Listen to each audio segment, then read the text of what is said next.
حضرت امام جعفر صادق رضی اللہ تعالیٰ عنہ فرماتے ہیں کہ میرے والد حضرت امام باقر رضی اللہ تعالیٰ عنہ کی مجلس میں ایک عورت آئی اور عرض کرنے لگی کہ اے حضرت، میرے محلے کی ایک عورت کا انتقال ہوا ہے، میں اسے غسل دے رہی تھی، اسی دوران جب میں نے غور کیا تو اس کی شکل بدلتی ہوئی نظر آئی۔ میں سوچ میں پڑ گئی کہ یہ عورت تو 5 وقت کی نمازی تھی، تلاوت بھی کرتی تھی، روزہ بھی رکھتی تھی، تہجد گزار بھی تھی۔ اے امام، مجھے بتایا جائے کہ اس عورت کی خوبصورتی بدصورتی میں کیوں تبدیل ہو گئی؟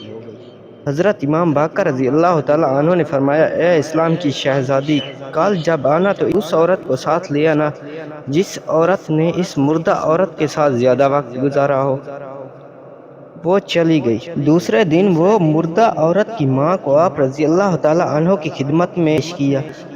آپ نے اس کی ماں سے پوچھا، ماں، جو کچھ پوچھوں سچ بتانا، وہ تیری مرنے والی بیٹی کی زندگی کیسے گزری، اس کا اٹھنا بیٹھنا کیسا تھا؟ اس بڑھیا عورت نے کہا، اے نواسہ رسول، آپ کے آگے جھوٹ بولنا فضول ہے۔ میری بیٹی بد اخلاق تھی، ساتھ رہنے والی ہمسایہ عورتیں اس کے مرنے کی دعائیں کرتی تھیں، حالانکہ وہ نمازی بھی تھی، پرہیزگار بھی تھی، لیکن بولنے کی تمیز نہیں تھی۔ اس کا اخلاق اچھا نہیں تھا۔ دوسرا، وہ شوہر کے آگے چہرہ بگاڑ کر رکھتی تھی، جب بھی اس کا شوہر اسے دیکھتا تو وہ شوہر کے آگے منہ بنا لیتی تھی، ہر وقت شوہر کو پریشان کر کے رکھتی تھی۔ حضرت امام باقر رضی اللہ تعالیٰ عنہ فرمایا، اے اسلام کی شہزادیوں، قیامت کے دن ان 5 عورتوں کا جنت میں جانا مشکل بن جائے گا۔ پوچھا گیا، حضرت وہ 5 بدبخت عورتیں کون سی ہیں، یا وہ کون سے کام ہیں جن کے کرنے سے جنت میں جانا مشکل بن جائے گا؟ حضرت امام باقر رضی اللہ تعالیٰ عنہ نے فرمایا، ایسی عورت جو اپنے شوہر کی نیکیوں کا انکار کرتی ہے، اپنے شوہر کے تمام احسانات کا انکار کرے۔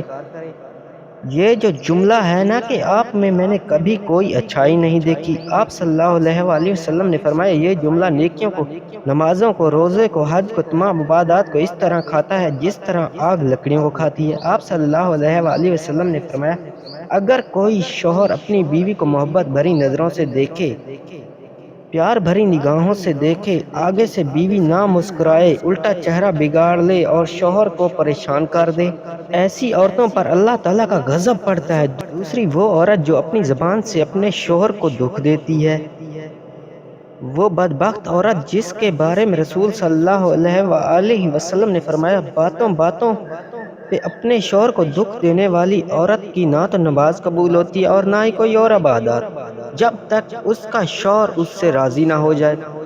آپ صلی اللہ علیہ وآلہ وسلم نے فرمایا، معراج کی رات میں نے جہنم میں جھانک کر دیکھا تو ایک عورت کو دردناک عذاب دیا جا رہا تھا۔ وہ عذاب کس طرح کا تھا؟ آگ کی کینچی سے اس کی زبان کو کاٹا جا رہا تھا۔ جہنمی لوگوں کا کھانا بھی آگ، جہنمی لوگوں کا پانی بھی آگ، سب کچھ آگ کا ہوگا۔ آپ صلی اللہ علیہ وآلہ وسلم نے فرمایا، میں نے حضرت جبرائیل علیہ السلام سے پوچھا، آخر اس عورت کو دردناک عذاب کیوں دیا جا رہا ہے؟ حضرت جبرائیل علیہ السلام نے عرض کی، یا رسول اللہ، یہ وہ عورت ہے جو اپنی اسی زبان سے اپنے شوہر کو دکھ دیتی تھی، ایسے جملے بار بار بولتی تھی جو اس کے شوہر کی تکلیف کا باعث بنتے تھے۔ تیسری، وہ عورت جو بن سور کر شوہر کی اجازت کے بغیر گھر سے باہر نکلتی ہے، شوہر کی اجازت کے بغیر غیر محرم کے سامنے جاتی ہے، اپنا چہرہ غیر محرم کو دکھاتی ہے، خوبصورتی دکھاتی ہے، شوہر کی اجازت کے بغیر گھر سے باہر نکلتی ہے، جب تک وہ گھر میں داخل نہیں ہو جاتی تب تک اللہ کے فرشتے عورت پر لعنت کرتے رہتے ہیں۔ چوتھی، وہ عورت جو شوہر کے غیر موجودگی میں کسی غیر محرم کو گھر لے آئے، فرماتے ہیں ایسی عورت کا بھی جنت میں جانا مشکل بن جائے گا۔ پانچویں، وہ عورت جو اپنے شوہر کے سامنے منہ بگاڑ کر رکھتی ہے، چہرہ بگاڑ کر رکھتی ہے، اس کا بھی جنت میں جانا ممکن نہیں۔